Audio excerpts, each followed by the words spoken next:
గ్రంథంలో ఏముందో చెప్పరు. కానీ రేపు మన మరణం తర్వాత ఈ భూమిని మనం విడిచిన తర్వాత ఏం జరిగిద్దో, ఎలాంటి తీర్పులు ఉంటాయో, ఎలా మహిమపరుస్తాడో, ఎలా అవమానపరుస్తాడో, మనిషి మరణం తర్వాత ఉన్న మహిమ కలిగిన జీవితం గురించి మొత్తం ప్రకటన గ్రంథంలోనే ఉంది. అది మీకు చెప్తా. ఏమేమున్నాయి తెలుసా? నక్షత్రాలు, సంఘాలు, దూతలు, పాత్రలు, తెగుళ్ళు, గుర్రాలు, యుద్ధాలు, బోరలు, తీర్పులు చాలా ఉన్నాయి ప్రకటన గ్రంథంలో. ఇవన్నీ జరగాల్సినవి, ఇంతవరకు జరిగిపోయినాయి, అన్నీ జరగాల్సినవి ఉంది. అది మీకు తెలియజేయాలనే నా తాపత్రయం. ఎందుకంటే ఒకనికి మార్గం తెలిస్తే దారి చూపించేవాడు లేకపోయినా అతడు గమ్యం చేరుకోగలడు. మార్గం తెలియకపోతే ఖచ్చితంగా మధ్యలో దారి తప్పిపోవచ్చు, లేదా ఆగిపోవచ్చు. కాబట్టి మార్గం తెలియాలి. మీకు సవివరంగా ప్రకటన గ్రంథ సత్యాన్ని చెప్పాలని నేను ఆశపడుతున్నా. జాగ్రత్తగా వినండి. అయితే అందులోకి వెళ్ళడానికి ముందు దేవుడు తన్ను తాను పరిచయం చేసుకుంటాడు. ప్రకటన గ్రంథాన్ని చదవాలన్నా, ధ్యానం చేయాలన్నా, మర్మం తెలుసుకోవాలన్నా దేవుడు పరిచయం చేసుకుంటాడు. ఎట్లాగంటే యోహాన్ని సింహాల బోన్లో వేశారు చంపాలని, కానీ సింహాలు ఆయన ముట్టలేదు. అగ్నిలో వేస్తే ఆయన కాలిపోలేదు. తాపకరమైన సర్పాల మధ్యలో వదిలారు, అయినా ఏ సర్పము ఆయనను ముట్టలేదండి.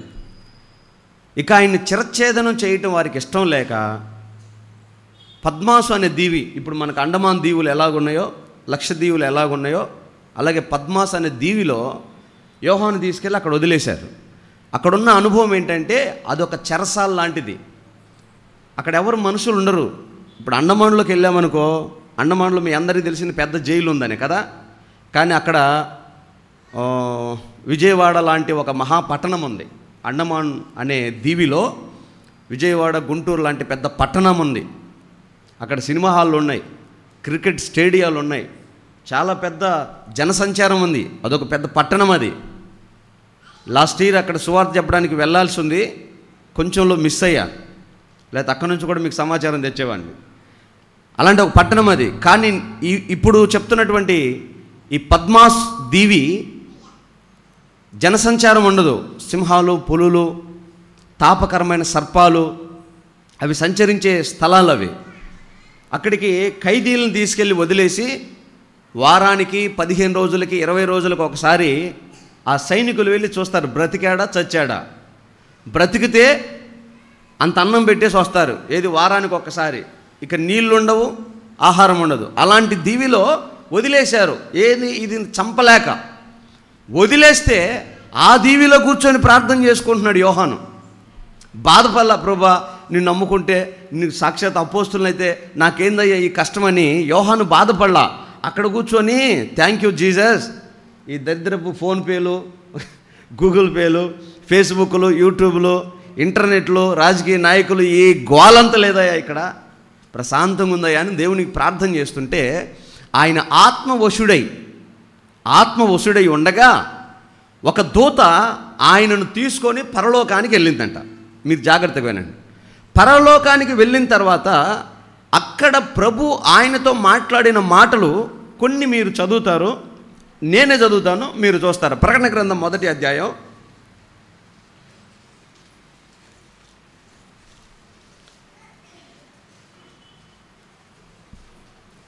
1వ వచనము 13వ వచనం నుంచి నేను చదువుతాను, మీరు చూడండి. యేసుక్రీస్తు తన దాసులకు కనబరుచుటకు దేవుడు ఆయనకు అనుగ్రహించిన ప్రత్యక్షత. ఈ సంగతులు త్వరలో సంభవింపనయున్నవి. ఆయన తన దూత ద్వారా వర్తమానము పంపి తన దాసుడైన యోహానుకు వాటిని సూచించెను. 13వ వచనం నుంచి చదువుతున్నాను, చూడండి. 7 సువర్ణ దీపస్తంభములను, ఆ దీపస్తంభముల మధ్యను మనుష్య కుమారుని పోలిన ఒకనిని చూచితిని. ఆయన తన పాదముల మట్టుకు దిగుచున్న వస్త్రము ధరించుకొని రొమ్మునకు బంగారు దట్టి కట్టుకొని ఉండెను. ఆయన తలయు తల వెంట్రుకలను తెల్లని ఉన్నిని పోలినవై హిమమంత ధవలముగా ఉండెను. ఆయన నేత్రములు అగ్ని జ్వాలల వలె ఉండెను. ఆయన పాదములు కొలిమిలో పుటము వేయబడి మెరయుచున్న అపరంజితో సమానమై ఉండెను. ఆయన కంఠ స్వరము విస్తార జల ప్రవాహముల ధ్వనివలే ఉండెను. ఆయన తన కుడి చేత 7 నక్షత్రములు పట్టుకొని ఉండెను. ఆయన నోటి నుండి 2 అంచులు గల వాడి అయిన ఖడ్గం ఒకటి బయలువెడుచుండెను. ఆయన ముఖము మహా తేజస్సుతో ప్రకాశించుచున్న సూర్యుని వలె ఉండెను. నేను ఆయనను చూడగా చచ్చిన వాని వలె ఆయన పాదముల యొద్ద పడి తిని, ఆయన తన కుడి చేతిని నా మీద ఉంచి నాతో ఇట్లనెను, భయపడకము, నేను మొదటివాడను కడపటివాడను జీవించువాడను, మృతుడనైతిని గాని ఇదిగో యుగ యుగములు సజీవుడనై ఉన్నాను. మరియు మరణము యొక్కయు పాతాళము యొక్కయు తాళపు చెవులు నా స్వాధీనములో ఉన్నవి. ఆమేన్, హల్లెలూయా. ఇప్పుడు మనం చదువుకున్న ఈ వాక్య భాగంలో ప్రతి విషయాన్ని విశదీకరించి మాట్లాడుకోవడానికి సమయం సరిపోదు. ఎందుకంటే ఆయనే అంటాడు, యోహాను సువార్త రాసిన ఆయన అంటాడు, ఆయన చేసిన కార్యాల గురించి ఇంకా నేను చెప్పగలను, కానీ అవన్నీ రాయడానికి, ఆ రాసిన పుస్తకాలు పెట్టడానికి ఈ భూమి సరిపోదంట. అన్ని అద్భుతాలు చేశాడంట యేసుప్రభు. ఎన్ని చేసి ఉంటాడు ఒకసారి మీరు ఆలోచన చేయండి. ఒక పుస్తకం ఉంటేనే ఆశ్చర్యకరంగా ఉందే, మరి అవన్నీ రాస్తే భూమి సరిపోదంటే ఎన్ని విషయాలు ఉన్నాయి యేసుప్రభు జీవితంలో జరిగినాయి. కనుక అవన్నీ ప్రభు నాకు బయలుపరిచిన విషయాలు మట్టుకు నేను మీకు వివరించడానికి ప్రయత్నం చేస్తా. నేను అక్కడ 12 విషయాలు నోటీస్ చేశాను. ఇప్పుడు మనం చదువుకున్న వాటిలో 12 విషయాలు. వాటిలో మొదటిది, నేను చూడగా దీపస్తంభముల మధ్య మనుష్య కుమారుని పోలిన ఒకరిని చూశాను అన్నాడు. ఆయన మనుష్య కుమారుడు కాదు, మనుష్య కుమారుని పోలినవాడు.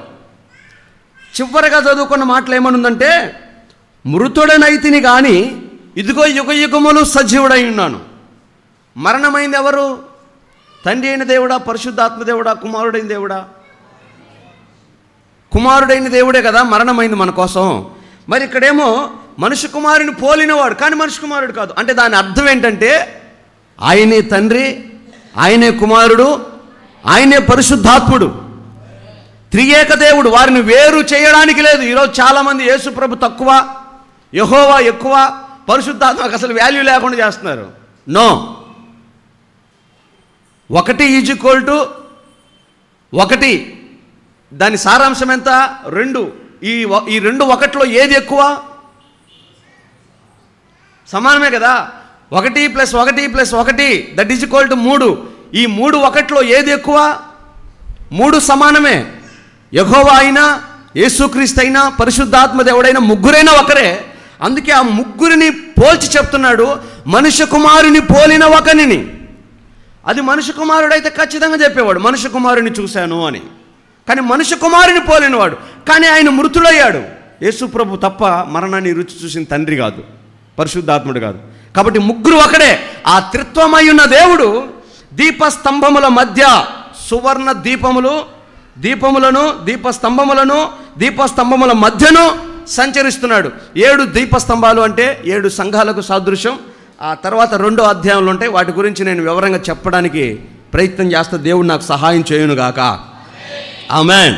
అయితే మొదటిగా ఆయనను చూచినప్పుడు ఆయన కనపడిన విధానం, ఆయన స్వరం, నడినెత్తి మొదలుకొని అరికాలు వరకు యోహాను ఏం చూశాడో దాన్ని మనకు చెప్పడానికి రాశాడు. అంటే జరగబోయే విషయాలు యోహానుకు బయలుపడాలి అంటే ఆయన ఎలా ఉన్నాడో, ఆయన ముఖం ఎలాగుందో, ఆ స్వరం ఎలాగుందో, ఆయన అనుభవాలు ఏంటో ముందు ఆయనకు తెలియాలి. చెప్తున్నాయన ఎవరో, కనబడుతున్నాయన ఎవరో తెలియాలి. నీకు ప్రకటన గ్రంథం అర్థం అవ్వాలి అంటే, ఆ మర్మాలు తెలియాలంటే దేవుడు తెలియాలి, దేవుడు అర్థం అవ్వాలి. ఈ రోజున ప్రపంచంలో ఉన్న క్రైస్తవుల్లో సగభాగం,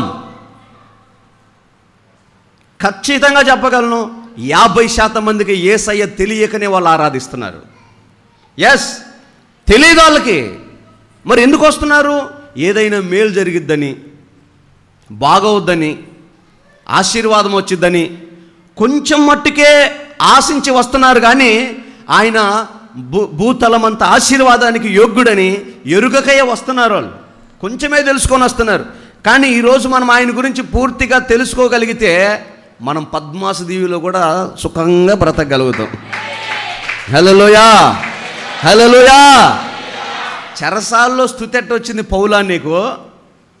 చెరసాల్లో కన్నీళ్ళు కదా రావాలి, కష్టంలో కన్నీళ్ళు కదా రావాలి, గాయాల్లో కన్నీళ్ళు కదా రావాలి. కానీ నీకు స్తుతి ఎలా కలిగింది? ఎవరికైనా మేలు కలిగినా వాడు స్తుతి, కృతజ్ఞతా స్తుతి పాడవాలని వాక్యంలో ఉంది కదా. మరి ఇప్పుడు పౌలుకి మేలు కలిగిందా? గాయమైంది, నష్టమైంది, జైల్లోకి వెళ్ళాడు. మరి కృతజ్ఞతా స్తుతి ఎటకాలు పాడగలుగుతున్నాడు? దేవుడు అర్థమయ్యాడు పౌలుకి. ఆమేన్. గుడ్డోడు అంటాడు, దావీదు కుమారుడా. ఎవడు చెప్పాడు రా నీకు దావీదు కుమారుడని? నువ్వు పుట్టుకతో గుడ్డోడు కదా. ఆయన దావీదు కుమారుడని ఎవరు చెప్పారు? అసలు దావీదు కుమారుడు అంటే ఏంది? అసలు దావీదుకు యేసుప్రభుకి ఎన్ని సంవత్సరాల గ్యాప్ ఉంది? మరి దావీదు కొడుకు అంటావేంటి? దాని అర్థం ఏంటి? దావీదు వంశంలో ఒక నక్షత్రం ఉదయిస్తుంది. సదాకాలం రాజదండం పట్టుకొని ఆయన సింహాసనం కదలకుండా, ఏ శత్రువు దాన్ని స్వాధీనం చేసుకోకుండా, అది ఎప్పటికీ పడిపోకుండా, రాజులు మారకుండా స్థిరమైన ఒక పాలన దావీదు కుమారుడు ఒకటి చేస్తాడు. ఎవరు చేశారు? సొలొమోను చేశాడా? చచ్చిపోలా. యెరోబాము చేశాడా? చచ్చిపోలా. రెహబాము చేశాడా? చచ్చిపోలా. రాజులు మారిపోలా. కానీ మారని సామ్రాజ్యం ఒకటి వస్తుంది. అది మన ప్రభు అయిన యేసు. ఆయన ఎన్నటికీ చావుడు, మృతుడయ్యాడు కానీ యుగ యుగములు సజీవుడు. ఆయనే దావీదు కుమారుడు. ఈ గుడ్డోడికి ఎట తెలిసింది? ఎట తెలిసిందో తెలిసింది, అందుకే పట్టుకున్నాడు. అయ్యా, నువ్వు తప్పంగా నా కళ్ళు తెరవగలిగినోడు ఎవ్వలేడు, నన్ను బాగు చేయయ్యా. ఈ రోజున ఈ ప్రకటన గ్రంథం మనకు అర్థం అవ్వాలంటే యేసయ్య తెలియాలి, యేసయ్య అర్థం అవ్వాలి. ఆ యేసయ్యలో ఉన్న క్వాలిటీస్ ఏంటో కొన్ని త్వరగా చెప్పడానికి ప్రయత్నం చేస్తా. 12 విషయాలు చెప్పా కదా. మొదటిది అక్కడ మనం చూస్తే 13వ వచనంలో,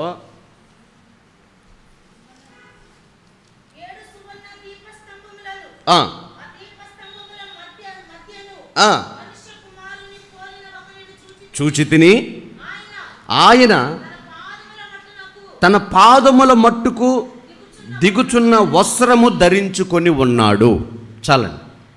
మొదటగా ఆయన కనపడగానే యోహానుకు ప్రత్యక్షమైన ఆ విజన్ ఏంటయ్యా అంటే, పాదాల మట్టుకు దిగుచున్న వస్త్రము కలిగిన వాడంట ఆయన. వస్త్రాలు ఉన్నాయా లేవా? ఉన్నాయి. అవి ఎలాగున్నాయి? పాదాల మట్టుకు, ఇక అరికాళ్ళు సహా కనపడకుండా ఉండేట్టుగా పాదాల మట్టుకు దిగుచున్న ఒక నిలువుటంగి, ఒక వస్త్రం కనపడిందంట.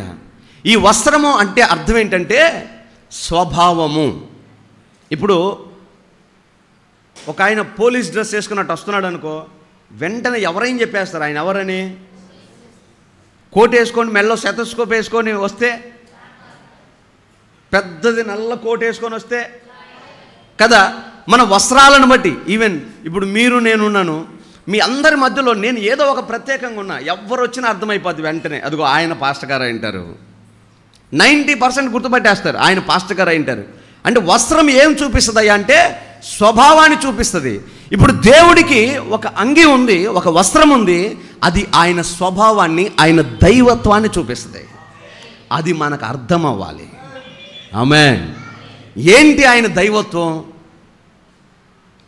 ఆయన అరికాలు మొదలుకొని నడినెత్తి వరకు పాదాల మట్టుకు దిగుచుంది. కొరచగా లేదు, కొద్దిగా లేదు, సినిగిపోయి లేదు, తగ్గించుకొని. ఈ రోజుల్లో చూడండి, పాదాల మట్టుకు దిగే వస్త్రాలు మన ప్రభు వేసుకుంటే ఈ లోకంలో సాతానుగాడు ఎలాంటి వస్త్రాలు వేపిస్తున్నాడు తెలుసా? సంవత్సరం కొరత చేస్తున్నాడు, దాన్ని మ్యాక్సిమం తగ్గించేస్తున్నాడు. ఎక్కడ వరకున్న వాటిని కొరచగా మగవాళ్ళు కూడా ఈ మధ్య ఏడదాకా వేసుకుంటున్నారు. చొక్కా ఇంతకుముందు ఎంతవరకు ఉండేదండి? కింద వరకు ఉండేది, ఇంచుమించు మోకాళ్ళ పైకి. ఇప్పుడు ఆడవాళ్ళకి మాదిరి అయిపోయింది జాకెట్ లాగా. మన అక్కోళ్ళైనా ఎంతవరకు ఎన్ని రంధ్రాలు పెట్టాలో, ఎంత కట్టింగ్ పోయిద్దో అంతవరకు తీసేసుకుంటున్నారు. ఇంత గుడ్డకి 500, 5,000 అవసరమా? సాతానుగాడికి దేవుడికున్న వ్యత్యాసం చూడండి. దేవుడేమో పాదాల మట్టుకు దిగుచున్న వస్త్రం. అందుకే ఈనాడు యూదులు కానీ, ఇశ్రాయేలీలు కానీ, అరబ్బులు కానీ వారి వస్త్రధారం చూడండి, కనీసం వారి కళ్ళు కూడా మనకు కనపడవు. అరికాలు నుంచి నడినెత్తి వరకు ఏమీ కనపడదు.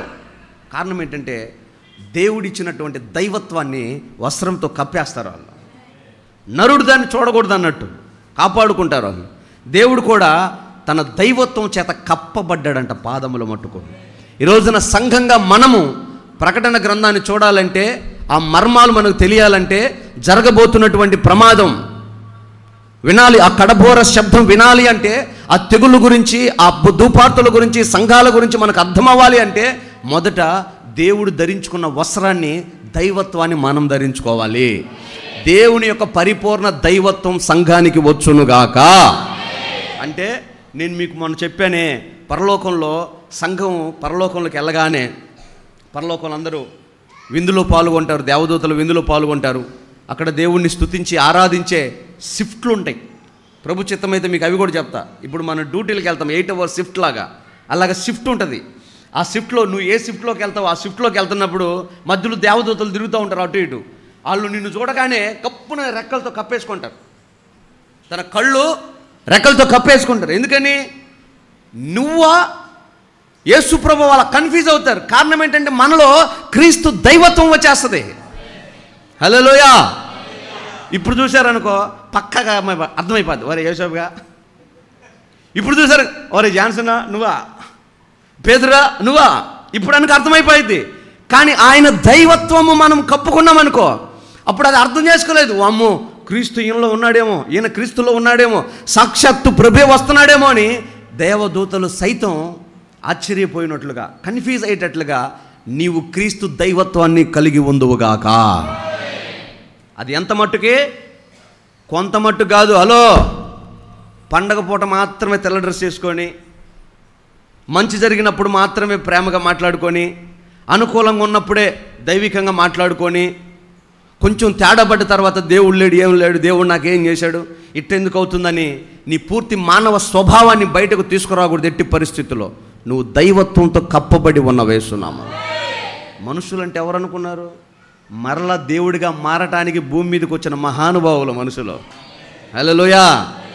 అంటే ఏం చేయాలి? నోట్లోంచి నిమ్మకాయలు తీసి, జుట్టులోంచి లెంగాలు తీసి, బురుడి చేసి దైవులు కామని కాదు దేవుడు చెప్పేది. పరిపూర్ణంగా దైవత్వంగా మారిపోవాలంతే. హల్లెలూయా. మాయలు చేసి, మంత్రాలు చేసి, ఈ బూది పూసి, పౌడర్ కొట్టి కాదు నువ్వు దేవుడిగా మారాల్సింది. ఈరోజు చాలామంది జుట్లు పెంచుకొని, విచిత్రమైన గడ్డలు పెంచుకొని, వేషాలు వేసుకొని, మేము దేవుళ్ళము, దైవ స్వరూపులము అని చెప్పుకుంటున్నారు. మనుష్య క్రియల వలన, మనుష్య అలంకరణ వలన దేవుడి రూపం రాదు. ఏమంటే వచ్చిద్దా?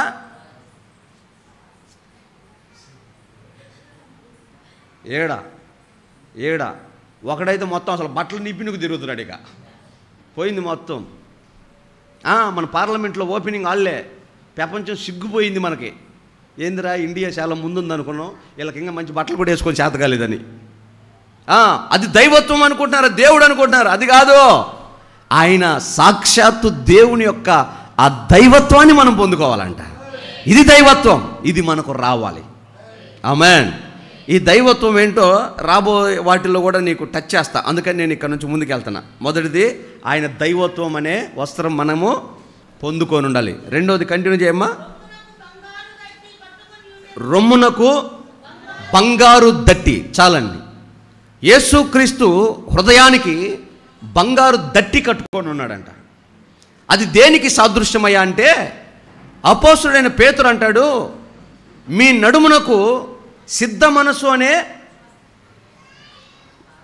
నిబ్బరమైన మనసు అనే దట్టి మీ నడుమునకు కట్టుకోండి. ఎందుకని నిబ్బరమైన మనసు అనే దట్టి కట్టుకోవాలి?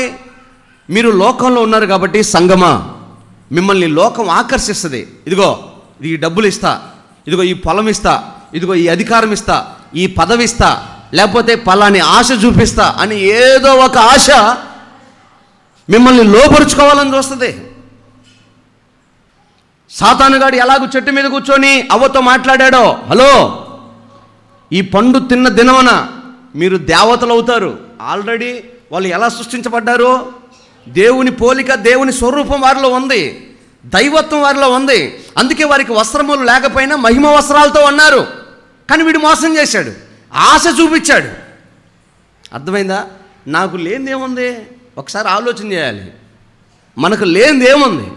దేవుడు సమస్తం మన పాదముల కింద పెట్టాడంట. చప్పట్లు కొట్టు గట్టిగా. దేవునికి మహిమ కలుగునగాక.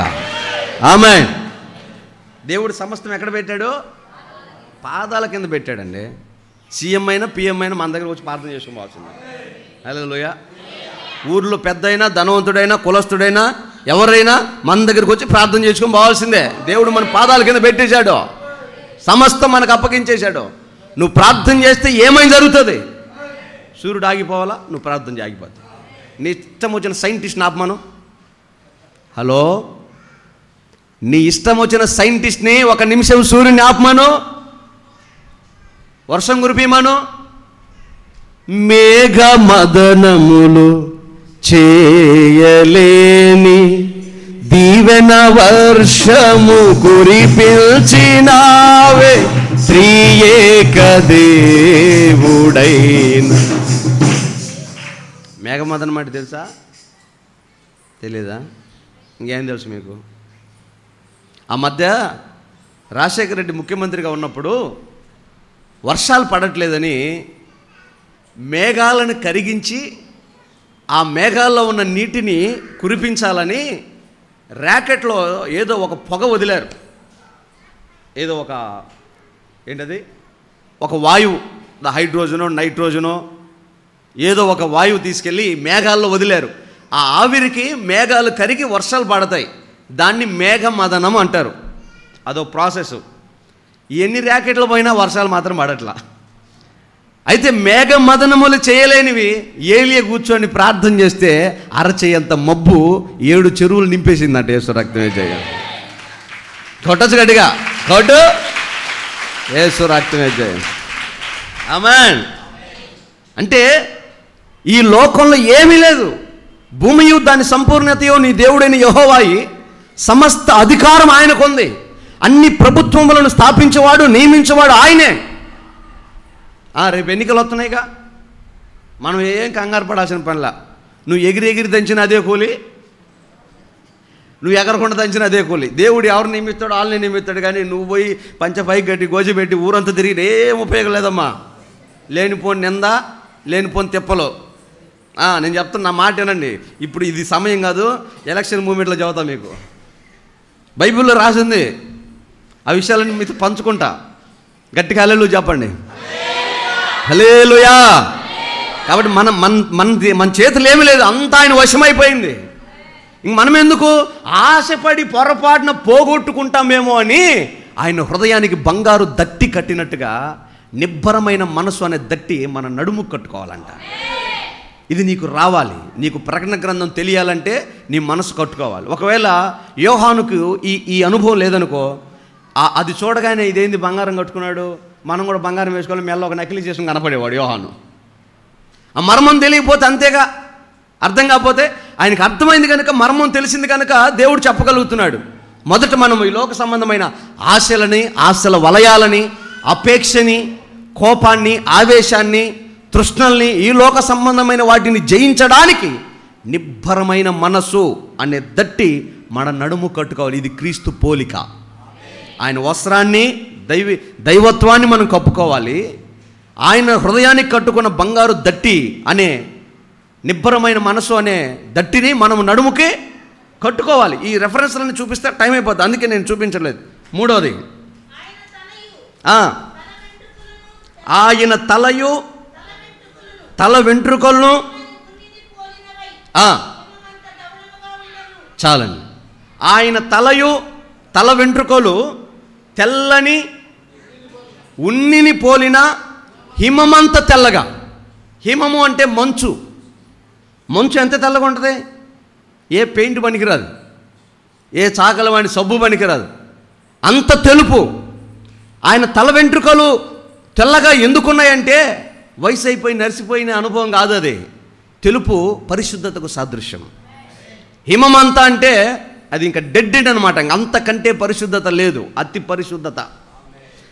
తల అని ఎందుకు చెప్పాడంటే, తలలో ఉన్న వెంట్రుకలను ఎందుకు చెప్పాడంటే, ఆలోచన మొదలయ్యేది ఇక్కడే. డిపో దగ్గరికి వెళ్ళాలి, నీ మనసు చెప్తే నీ కాలు అడిగేస్తుంది. అదే ఆ పక్కన ఆయన చేతికి మంచి వాచ్ ఉంది, దాన్ని లాగే జోలు పెట్టుకో, నీ మనసు చెప్తే నీ చెయ్యి పనిచేస్తుంది.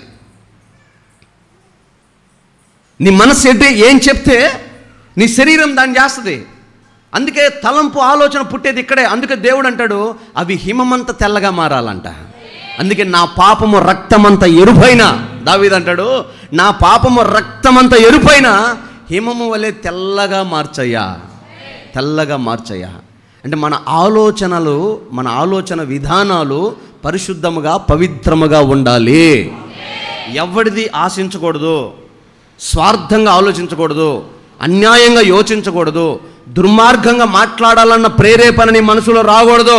వాడిని ఇరికించాలని, నిందించాలని, గాయపరచాలని, మనస్తాపానికి గురి చేయాలని ప్రేరేపించకూడదు. శాపం అది. నువ్వు దేవుడు దైవత్వం అంటే ఏందనుకున్నారు? ఏడుకొచ్చి సప్పట్లు కొట్టి చల్లంగా ఇంటికాడి పోయి రోడ్డెక్కి నీ ఇష్టం వచ్చినట్టు తిడితే ఆ శాపం అంతా ఎవరు మోయాలా? పెద్ద ఆసుపత్రి మంచం మోయాలా? ఏం తమాషా అనుకుంటున్నారా? ఏ నోరు దేవుణ్ణి స్తుతిస్తుందో, ఏ నోట పవిత్రమైన ఆయన నామాన్ని ఉచ్చరిస్తున్నావో ఆ నోట బూతులు రాకూడదు, సరసోక్తులు రాకూడదు, వ్యర్థమైన మాటలు మాట్లాడకూడదు. నీ తలంపులను పరిశుద్ధంగా చేసుకోవాలి. ఇది భక్తి, క్రైస్తవ్యం. ఇది ఏం 40 రోజులు అనుకున్నావా? ఎర్రగొడ్డలు నల్లగొడ్డలు అనుకున్నావా? ఏందనుకున్నారు? నిజమైన దేవుని యొద్ద భక్తి చాలా నిష్ఠగా ఉంటుంది. ఇందులో లొసుగులు లేవా? లేవు. చాలామంది చూపిస్తున్నారుగా. మనుషుల గురించి కాదు నేను మాట్లాడేది, దేవుడి గురించి మాట్లాడుతున్నా. లో తప్పు చేశాడు, అబ్రాహాం తప్పు దావీదు తప్పు చేశాడంటే వాళ్ళు మనుషులు బలహీనులు అయ్యారు. నేను ప్రకటించే యేసులో లోపం ఉంటే తీసుకురా, నేనే మారిపోతా. అలాంటి పరిశుద్ధుడు ఆయన కనబడుతున్నాడు. ఆయన తల వెంట్రుకలు తెల్లని ఉన్నిని పోలిన హిమమంతా. మన ఆలోచనలు, వెంట్రుకలు అంటే మన ఆలోచనలు ఎన్ని రెక్కలు కట్టుకొని ఎగురుతున్న పక్షులు గుంపును పోలి అంట మన ఆలోచనలు. ఒకటే రెండా? మంచంలో పండుకున్నప్పుడు చూడాలి ఒక్కొక్కడికి అంత సిమరాన్ని కనపడుతుంటుంది. ఆహా, అల్లాడిపోతుంటాడు. ఈలోపు వాళ్ళు ఆవిడ వస్తుంది, ఏమండే కాపీ, పనికి మళ్ళీ కర్మోహం నాన్న, నీ మొహం నాన్న చూపి మాక. ఈడేది ఎర్రగొన్నట్టు, ఈడేది పెద్ద పేబాస అయినట్టు. ఆమెను మాత్రం దేవుడిచ్చిన భార్య, దేవుడు జత చేసిన కుటుంబము చాలా జాగ్రత్త కాపాడుకోవాలి, కట్టుకోవాలి. ఎంత జాగ్రత్త కుటుంబ వ్యవస్థ మళ్ళీ అటు పోద్ది. చెప్తున్నా, అర్థం చేసుకోండి. మీ ఇంట్లో ఉన్న మీ కూతురు, మీ కొడుకు, మీ మనవరాలు, మీ మనవడు, చంటి బిడ్డ మొదలుకొని వాడి క్షేమాన్ని కలిగించే మాట నీ నోట రావాలి, కానీ గాయపరిచే మాట రాకూడదు. మా తల్లులారా, ప్రాముఖ్యంగా మీ దగ్గర మొత్తం గొడవంత ప్రారంభమయ్యేది. తొందరపడి మొన్న టన్నావుగా, పోయిన సంవత్సరం చేతివే, ఇలాంటి వద్దు. పోయిన సంవత్సరం అయిపోయింది. ఆ క్యాలెండర్ పెట్టుకుంటారు ఎవరైనా? అది ఇంకా గుర్తుపెట్టుకుంటారా? వదిలేసేయండి. మనం నిన్నటిదే మనకు అవసరం లేదు. రేపేంటో చూడండి, ఈరోజు ఏంటో చూడండి. కాబట్టి నేడే ఈరోజే మంది. ఈరోజు ఎలా ఉన్నావు దేవుడు చూస్తున్నాడు, దేవుడు రాస్తున్నాడు, పరీక్షిస్తున్నాడు. ఈరోజు ఎలాగున్నావు, నిన్నటి దాన్ని క్షమించే అనుభవం దేవుని పరిశుద్ధతకు సాదృశ్యం. దేవుని తెల్లని మహిమంతా తెలుపుకి పరిశుద్ధతకు సాదృశ్యం అది. అలాంటి తలంపులు మనకు రావాలి, పరిశుద్ధమైన తలంపులు రావాలి. బండి మీద పోతున్నా, చర్చికి వస్తున్నా, పని చేస్తున్నా, బట్టలు ఉతుకుతున్నా, అంట్లు తోముతున్నా, మన ఆలోచనలు పవిత్రంగా ఉండాలి. ఆమేన్, హల్లెలూయా. చాలామందికి చూడండి, మనిషి పైకి మాత్రం బాగానే ఉంటారు, కానీ హృదయపు లోతుల్లోనండి ఆ కేజీఎఫ్ బంగారు గనులు దవ్వుతారే, అంత భయంకరమైన లోతు ఉంటాయి. దుర్మార్గపు ఆలోచనలు చేస్తుంటారు. మళ్ళీ పైగా ప్రైస్లాడన్నా కొప్పేసి తెల్లచీర కట్టుకున్నాము, అమ్మ ఎంత పరిశుద్ధురాలరా నాయన. లోపల తవ్వితే కదా హృదయము చాలా లోతైందంట. అది అందని గొయ్యి, చెడ్డది, బహు చెడ్డదంట, వ్యాధి కలిగిందంట హృదయం. ఆ హృదయ ఆలోచనలు జాగ్రత్త. అందుకే ప్రభు చెప్తున్నాడు, తల వెంట్రుకలు. ఈ కడవరి కాలంలో మనుషులకు కోపం, అనురాగ రహితం, అంటే ఆ ప్రేమ ఆప్యాయతలు ఉండట్లా, ఆ బంధాలకు విలువలు చూపించట్లా, ఆవేశం, స్వార్థం, అసూయ ఇవి ఎక్కువైపోతున్నాయి. అందుకే దేవుడు చెప్తున్నాడు, రేపు నువ్వు పరలోకంలోకి వెళ్ళాలి అంటే, దీపస్తంభముల మధ్య ఆయనతో నిలబడాలంటే ఆయన తల వెంట్రుకలు ఎంత హిమముగా, ఎంత తెల్లగా, ఎంత ధవలంగా ఉన్నాయో. ధవలము అంటే తెలుపు అని అర్థం. అలాంటి తలంపులు మనం సంఘం కలిగి ఉండాలంట. ఆమేన్. కానీ ఈనాటి తలంపులో ఇక స్త్రీలైనా పురుషులైనా మొట్టమొదటి వ్యభిచార తలంపులు ఎక్కువ, నీచమైన తలంపులు. తర్వాత ధనాపేక్ష తలంపులు ఎక్కువ. డబ్బు దొరికితే బాగుండు, సూట్ కేసు నిన్న డబ్బులు పెట్టి, ఈ మధ్య ఇక ఈ డబ్బులు మంచి కాలం కదా, ఒక సూట్ కేసు ఇంట్లో వేసిపోతే బాగుండు, అప్పులు తీరిపోతాయి, ఆర్థిక ఇబ్బందులు తీరిపోతాయి, సమస్యలు తీరిపోతాయి, ఇంకా రకరకాల ఆలోచనలు చేస్తూ ఉంటారు. ఇక సంఘాలకి మధ్య, పాస్టర్లకి మధ్య అబ్బు, ఇక పచ్చిగడ్డి కూడా దగ్గున మండుతుంది పెట్రోల్ పోసి మట్టేసినట్టు. ప్రేమగా ఉండాల్సిన వాళ్ళు, ఐక్యంగా ఉండాల్సిన వాళ్ళు, సహోదర ప్రేమతో ఉండాల్సిన వాళ్ళు ఎవరిది అసలు? సంఘం క్రీస్తుది. ప్రకటించడానికి, కావలి గాయడానికి, విజ్ఞాపన చేయడానికి ఒక కావలి వారిని నియమించుకున్నాడు. నీకెందుకు అసలు? అంతేనా కాదా? కానీ విభేదాలు పుట్టించే మాటలు సేవకులే.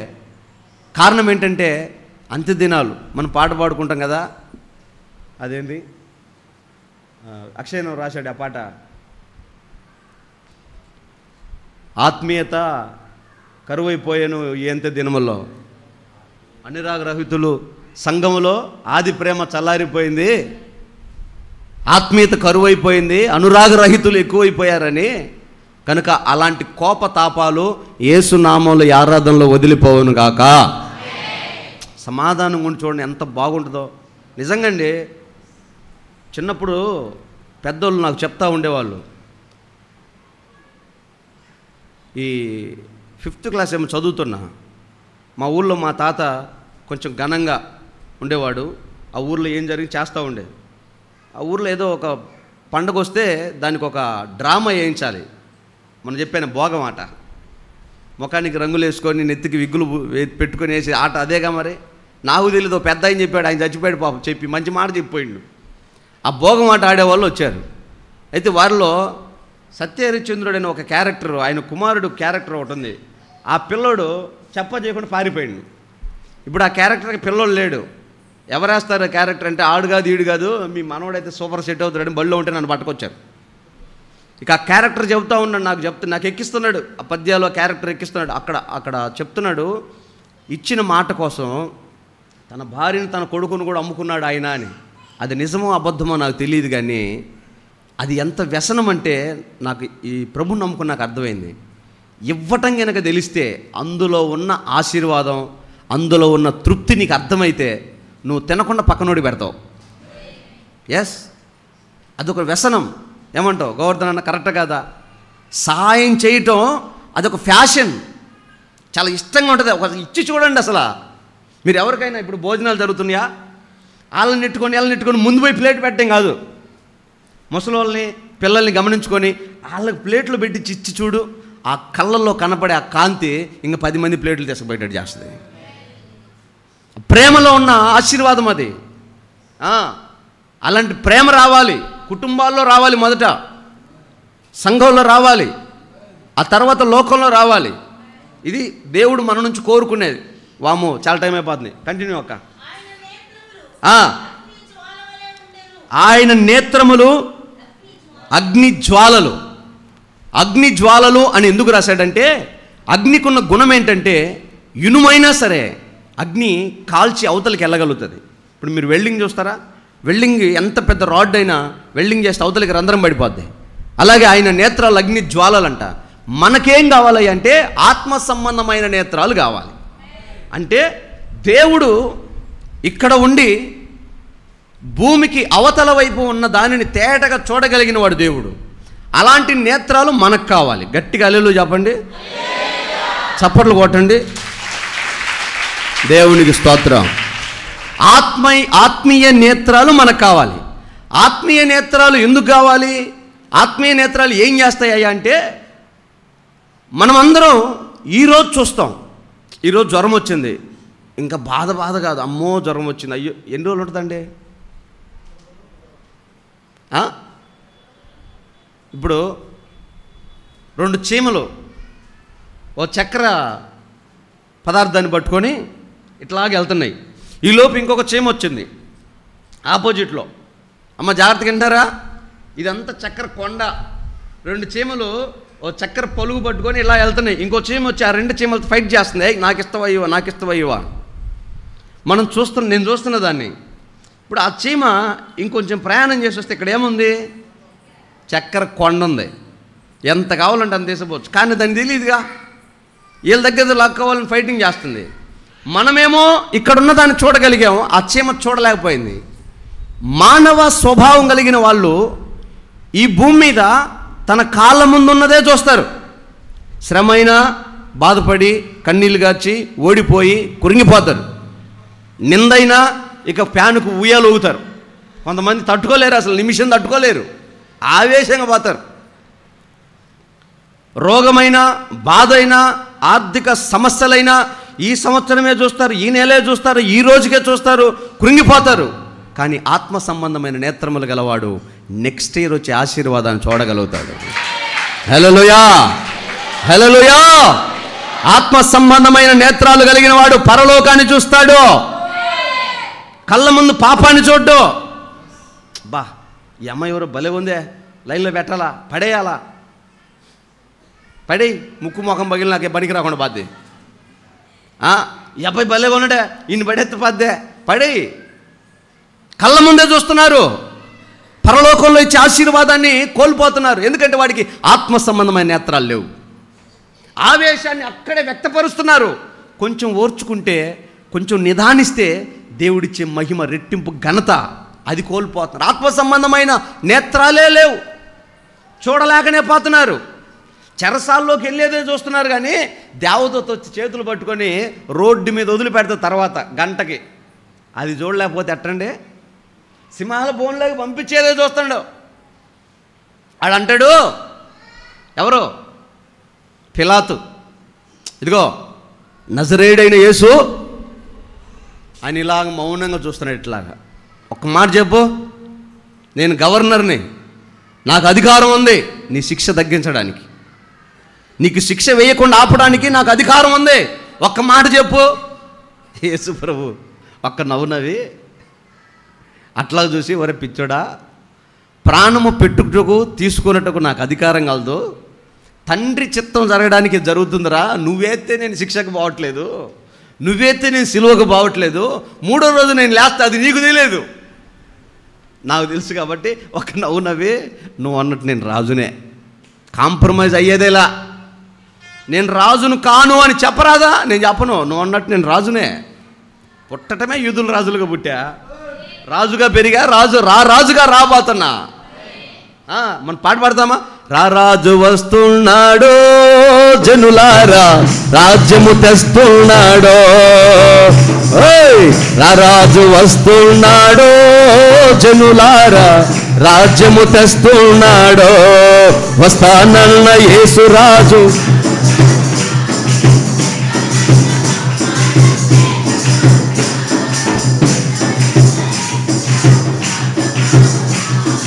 తెస్తానన్న బహుమానం తేకమానునా. ఆయన రారాజుగా రాబోతున్నాడు, బహుమానం తెస్తాడు. అది నువ్వు ఆత్మ సంబంధమైన నేత్రాలు కలిగి చూడాలి. నీకేముందో ఇప్పుడే మీకు తెలుస్తుంది కదా. మీరు పంట వేశారు, వరి నాటారు, ఎన్ని రోజులకి పంట అది? 6 నెలలు. నీకు అర్థమైద్దిగా, 6 నెలల తర్వాత కోత కోస్తావు, కుప్పలేస్తావు, కల్లం చేస్తావు, గింజలు ఎచ్చుతావు. నువ్వు చేసిన వ్యవసాయం ఏంటో, ఎన్ని బస్తాలు వస్తావు నీకు అర్థమైంది. నీకు ఆత్మ సంబంధమైన నేత్రాలు ఉండాలి. రైతుకు లేకపోతేనే పంట చేతికి రాదే. మరి ఆత్మ సంబంధమైన విశ్వాసవి నీకు పరలోకం రావాలంటే, నీ కుటుంబం బాగుపడాలంటే, నువ్వు ఆశీర్వదించబడాలి అంటే ఈ ఆత్మ సంబంధమైన నేత్రాలు ప్రతి విశ్వాసకి ఉండునుగాక. చాలామందికి తెలియక ఆవేశపడి పోరాడి సాధించాలని, సంపాదించాలని, లాక్కోవాలని, అన్యాయం జరిగిందని తొందరపడతా ఉంటారు. వద్దు, ప్రభు పాదాల దగ్గర ఉండు, రేపేంటో చూడు, ఆయన ఇస్తాడు నీకు, అంతే. ఈరోజు శ్రమను చూడు మాకు, రేపు ఆశీర్వాదం చూడు. ఈరోజు నిందను చూడు మాకు, రేపు ఘనతను చూడు. ఈరోజు మరణాన్ని చూడొద్దు, పరలోకాన్ని చూడు. ఆమేన్. కాబట్టి మనం ఆత్మ సంబంధమైన నేత్రాలు కలిగి ఉందుముగాక. తర్వాత ఆయన పాదాలు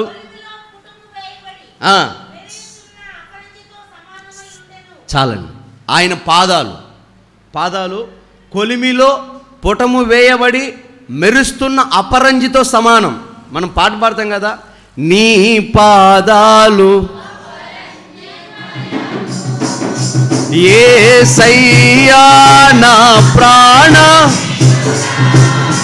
మనగలనా నిన్ను వీడి క్షణమైన నీ ముఖము. ఆయన పాదాలు కొలిమిలో ఉన్నాయంట. కొలిమిలో ఉంటే హాయిగా ఉంటుందా? ఫ్రిడ్జ్లో ఉన్నాయా ఏమన్నా? కొలిమిలో అగ్ని మండుతుంది. అయితే ఆ కొలిమిలోకి ఎందుకు వెళ్ళాయి? వెళ్ళిన తర్వాత ఏం జరిగిందయ్యా అంటే, యేసయ్య పాదాలు కొలిమిలో ఉన్న అపరంజి, మేలిమి అపరంజి అంటే బంగారం, ఆయన పాదాలు కొలిమిలోకి ఎప్పుడైతే వెళ్ళాయో మెరుస్తున్న అపరంజిలాగా మారిపోయాయంట. అంటే మన జీవితంలో మన ప్రయాణం, మన జీవితం శ్రమ అనే కొలిమి గుండా వెళ్తే బంగారం అయిపోద్ది నీ జీవితం. కొట్టు, గడ్డి కొట్టు, చప్పలు కొట్టు యేసు నామములో. ఆమేన్. శ్రమ లేకపోతే అంబానీ కొడుకులాగా అయింది. అది కావాలి, ఇది కావాలి, నువ్వు చెప్పన్నా. ఈ మధ్య బాగానే వినింటారుగా, నేనే ఎల్లా మైకు తీసుకొని ఏడుస్తూ ఉండండి ఇద్దరు అబ్బా కొడుకులు ముందు కూర్చొని. ఇటు చెప్ప, ఆయన ఏడవా. ఏది ఈ ప్రపంచ కుబేరుల్లో ఒకడు టాప్ 10లో, మన దేశంలో నెంబర్ 1 ఆస్తిపాస్తులు కలిగిన వాడు. ఈయన ఏడవను, ఆయన ఏడవను, బాధలు చెప్పుకొని ఎన్ని డబ్బులు ఉన్నాయి. కారణం ఏంటంటే శ్రమ తెలియలా, అందుకే భయపడ్డాడు, అందుకే ఏడ్చాడు. శ్రమల మార్గం లేకపోతే సంఘానికి పరిపూర్ణత రాదు. హలో, ఐగుప్తులో నుంచి కనానుకి 40 రోజుల్లో సేఫ్గా వెళ్ళొచ్చు. కానీ దేవుడు సముద్రాన్ని దాటించి 40 సంవత్సరాలు ఎందుకు తీసుకొచ్చాడు తెలుసా? యేసు ప్రభు అగ్ని స్తంభముగా ఉంటే శత్రువు వస్తాడండి. హలో, ఆయన సముద్రం అడ్డుగా వచ్చినప్పుడు, ఫరోను తరుగుతున్నప్పుడు అగ్ని స్తంభమై ఆ రథాలను అడ్డుకున్నాడంట. రాలేకపోయాయి గుర్రాలు, మేలు జాతి గుర్రాలు ఆయన పిల్లల్ని ఎదుర్కోలేకపోయాయి. ఎందుకంటే ఆయన అగ్ని స్తంభముగా అడ్డుగా ఉన్నాడు. అలాంటి దేవుడు వాళ్ళకి ముందు అగ్నిస్తంభముగా, వాళ్ళ పైన మేఘస్తంభముగా ఉంటే అమోరీలు, పెరిజ్జీలు, అమాలేకీయులు వీళ్ళందరూ ఎలా వచ్చారు వాళ్ళ మీదకి యుద్ధానికి? దేవుడే పర్మిషన్ ఇచ్చాడు అంతే. ఎందుకని శ్రమ పెట్టావయ్యా? శ్రమలో పరిపూర్ణత, కొలిమిలో శుద్ధ సువర్ణంగా మార్చబడుతుంది. బంగారం మీ చెవులకి, మీ కాళ్ళకి, మీ ముక్కులకి ఉన్న బంగారం మస్టు బట్టి ఉంటుంది. ఒక్కొక్కరు ఉన్నారా, అన్నం తినేటప్పుడు కూడా ఉంగరాలు తీరు, దానిలో సగం ఉంటుంది. మధ్యాహ్నం ఏమన్నా ఆకలిస్తే నాకేస్తాడేమో తెలియదు కానీ తీడు. ఓ చిన్న గొలుసు ఉంటుందా, స్నానం చేసేటప్పుడు కూడా దాంట్లో సంతూరు సబ్బు ఉంటుంది, ఇక బట్టలు తీరు బట్టల సబ్బు కూడా ఉంటుంది, తీరు. అప్పుడు ఆ మస్టు ఎలా పోవాలి? తోమితే పోదు, అగ్నిలో వేస్తే పోద్ది. అంత ఈజీగా పోదు, అగ్నిలోకి వెళ్ళాలి. ఆ అగ్నిలోకి వెళితే ఆయన పాదాలు మెరిసి బంగారంలాగా ఎట్లా కనపడ్డాయో, మనము శ్రమల మార్గములో గుండా వెళితే మన విశ్వాసం శుద్ధ సువర్ణంగా మారిపోతాం. బంగారం లాంటి విశ్వాసాలయ్యా అన్నట్టు మనం మారిపోతాం. ఆమేన్. ఇప్పుడు చెప్పండి ప్రియులారా, శ్రమ అవసరమా వద్దా? గట్టిగా అల్లుడు చెప్పండి, కావాలన్న వాళ్ళు. అమ్మయ్య, ఇంకా నాకు ఫోన్ చేయరుగా. మరి లేకపోతే భయపడే భక్తి ఎంతకాలం చేస్తామండి చెప్పండి? ఎంతకాలం భయపడతాం ప్రతిదానికి? ఉరిమితే మెరుపు మెరిస్తే ఆడెవడో నలుగురిని కొట్టగానే యూట్యూబ్లో, వాట్సాప్లో షేర్లు, పాస్టర్లను కొడుతున్నాడు, పాస్టర్లను కొడుతున్నాడు. అయితే ఏం చేయమంటావు? నాకు వాళ్ళు కొట్టే వాళ్ళని చూస్తే నాకు బాధ. ఎందుకు కొడతారని కాదు, అబ్బా వీడు నాకంటే ఎక్కువ బహుమానం పొందుకుంటాడు, రేపు నన్ను ఎవడు కొట్టకపోయా, ఊరికి పోయి తన్నించుకుంటే రాదు. అర్థమైందా? నేను ప్రభు నమ్ముకున్న కొత్తలో బ్రదరన్ సహవాసంలో రక్షణ పొందాను నేను. ఆయన టైలర్ పని చేస్తూ నాకు సువార్త చెప్పాడు. మీలో చాలామందికి తెలుసు, బ్రదరన్ సహవాసంలో రక్షణ పొందా. ఆయన ఏం చేసాడు, తమ్ముడా మన సువార్త చెప్పి 4 ఆత్మలు సంపాదించాలంటే ఏం చేద్దామన్నా? కరపత్రాలు తీసుకు పంచుదంపా. సరే పోతున్నాం. నాతో పాటు ఇంకొక పాస్టర్ గారు కూడా వచ్చాడు. వాళ్ళంతా చాలా పెద్ద కొట్టదు వాళ్ళది టీము. ఓ పాస్టర్ గారు ఏం చేశాడంటే మెట్లెక్కి పైన ఒక లారీ ఓనర్ అసోసియేషన్ ఆఫీసులోకి వెళ్ళి కరపత్ర ఇచ్చాడు. వాళ్ళు లేచి ఎవడికి ఎత్తున్నావురా నువ్వు అని లాగి చంపకు పెట్టి ఒకటి కొట్టాడు. మెట్ల నుంచి దొల్లుకుంటే కిందకు వచ్చాడు. నాకు దడ పుట్టింది, వామ్మో ఇంక పెద్ద గొడవ ఇది, కొట్లాడదేమో అని. ఆయన ఏం చేస్తే లేచి తుడుచుకొని మళ్ళీ పోతుండే. ఆడికన్నా అంటే ఒక చెంప కొడితే ఇంకో చెంప చూపించమన్నాడు తమ్ముడా. నేను నిజమేనేమో అనుకున్నా, అది అమాయకంగా తన్నించుకోవడం అంటారు దాన్ని. వాడు ఆ రకంగా గాయపరుస్తున్నప్పుడు ఆడి దగ్గరికి ఎందుకు పోవడం? అయింది, ఒకసారి అయింది. రెండో చెంప చూపించడం అంటే అర్థం ఏంటంటే నువ్వు మరలా వాడి చెంపకు పెట్టి కొట్టకపోవడమే రెండో చెంప చూపించడం. అది తెలియక మరలా పోతున్నాడు తన్నించుకోవడానికి. ఇదే ఆశీర్వాదం అనుకున్నా. అలాగా ఈ రోజున గాయము, శ్రమ వెనక ఓ గొప్ప ఆశీర్వాదం ఉంది. నువ్వెంత నలుగుతావో, నువ్వెంత గాయం గారుస్తావో అంత మహిమ. ఈ భూమి మీద యేసు ప్రభు శరీరానికి ఉన్నన్ని గాయాలు ఏ శరీరానికి లేవు. అందుకే మనందరికంటే మహిమ కలిగిన దేవుడు అయిపోయాడు ఆయన. అన్ని గాయాలు ఎవరైనా పొందగలరా? అంత అవమానం ఎవరైనా పొందగలరా? ఏమండి, ఆయన సర్వాంతర్యామి, సిటీ స్కానింగ్లకి, ఎంఆర్ఐ స్కానింగ్లకి అందని మనస్సును కూడా స్కాన్ చేసి చూడగలిగిన కెపాసిటీ దేవుడిది. ఆయనకు ఒక గొడ్డేసి పటామని కొట్టి, ఎవరు కొట్టారు చెప్పు అంటే ఎంత అవమానం కొడుతుంది ఆయనకి. సముద్రాలు ఈదిన వాడికి పిల్లకాలో చూపించేదమన్నట్టు అంత అవమానం పడ్డాడు. అంతకంటే ఎక్కువ అవమానం మనకేమైనా వచ్చిందా? లేదు కదా. ఆయన సర్వలోకాలను సృష్టించిన వాడైతే, మనిషికి చర్మపు చొక్కాను చేసి తొడిగిన వాడైతే, ఆయన వస్త్రాన్ని ఊడబెరికి వస్త్రహీనుని చేస్తే అంతకంటే అవమానం ఇంకేమన్నా ఉంటుందా? కానీ ఆ అవమానాన్ని కూడా ఆయన భరించి ఓర్చుకున్నాడు. అందుకే అన్ని లోకాల్లో ఎక్కువ ఘనపరచబడుతున్నాడు నా యేసయ్య. నువ్వు ఎక్కువ అవమానాన్ని పొందు, నువ్వు ఎక్కువ శ్రమకు అప్పగించుకో, నువ్వు ఎక్కువ బాధను భరించు, నువ్వు ఎక్కువ నష్టాన్ని చూడు, కరిగిపో యేసయ్య కొరకు, అంతకంతకు మహిమగా మార్చబడతావు. ఆమేన్. ఆయన పాదాలు కొలిమిలో మెరుస్తున్న అపరంజి పాదాలంట. మనం ఎంత మధురంగా పాడుతున్నాం ఆ పదాన్ని చెప్పుకొని. నీ పాదాలు. మరి నీ పాదాల గురించి కూడా రేపు దేవదూతలు చెప్పుకోవాలంటే నీ పాదాలు ఎక్కడికి వెళ్ళాలి? కొలిమిలోకి వెళ్ళాలి. చెప్పులు లేవని, నడవలేనని, వెళ్ళలేనని, చెయ్యలేనని, పరిగెత్తలేనని ఆగిపోతే కాదు, ప్రభు కొరకు ముళ్ళ పొదలు దాటుకుని సువార్త చెప్పడానికి, దేవుణ్ణి మహింపరచడానికి నీ అడుగులు వేయుదువుగాక. ఇలాంటి పాదాలు నీకు వస్తే నువ్వు తెలుసుకుంటే పరలోక మర్మం నీకు అర్థమవుతుంది. ప్రకటన గ్రంథం మర్మం. తర్వాత ఆయన కంఠస్వరము. చాలండి. ఆయన కంఠస్వరము, ఆయన స్వరం అంతా మధురం, మాధుర్యం అంట. ఆయన మాట సాత్వికం అంట. అది ఎలాగుందంటే విస్తారమైన జలముల శబ్దమును పోలిందంట. నయాగర వాటర్ ఫాల్స్ అంతా అక్కడ ఆ డ్యాముల దగ్గర వాటర్ రిలీజ్ చేసినప్పుడు ఒక సౌండ్ వినపడుతుంది, జిమ్మని. జలములు అంటే జనములకు సాదృశ్యం, జలములు జనములకు సాదృశ్యం, ప్రజలకు సాదృశ్యం. విస్తారమైన జలములు అంటే విస్తారమైన ప్రజల కంఠ స్వరము ఒక్క యేసయ్య స్వరానికి సమానమైందంట. అంత స్వరము, అంత గంభీరమైన స్వరము, అంత మధురమైన స్వరము, అంత ప్రేమ కలిగిన స్వరము. ఆ స్వరాన్ని మనం కలిగి ఉండాలి. ఆమె ఆ మాట మనం కలిగి ఉండాలి. మృదువైన మాట, ప్రేమ కలిగిన మాట, దయగలిగిన మాట మన నోట రావాలి. శత్రువు ద్రోహం చేసిన వాడిని కూడా, రే అట్లా చేయకూడదు నాన్న, తప్పురా, దేవుడు నిన్ను ఆశీర్వదించలేడు అని చెప్పాలి. నాశనం అయిపోతావు రే, నువ్వు నాశనం అయిపోతావు రే, ఇటు చేతో అనకూడదు. మనకు లేదు, మనకు అది లేదు, దేవుడు మనకి ఇవ్వలా. ఆశీర్వదించడమే మనకి ఇచ్చాడు కానీ శపించడం ఇవ్వలా. ఒక్కొక్క పాస్టర్ కడుపునది, ఇదిగో పాస్టర్ గారు జోలికి వచ్చినోడుకో, నీకు లేదురా నాయన నువ్వు అనకూడదురా, ఆయన ఆగడు.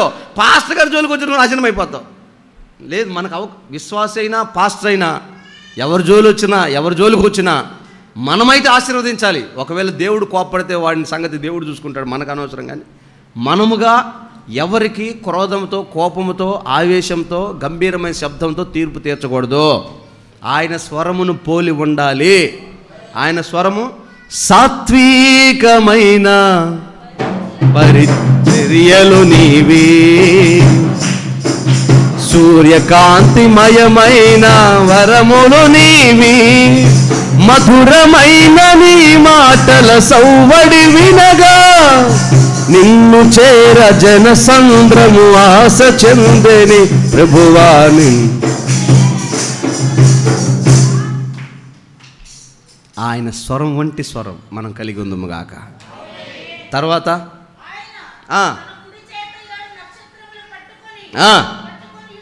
చాలండి. నక్షత్రము అంటే అర్థం ఏంటంటే సేవకుడు.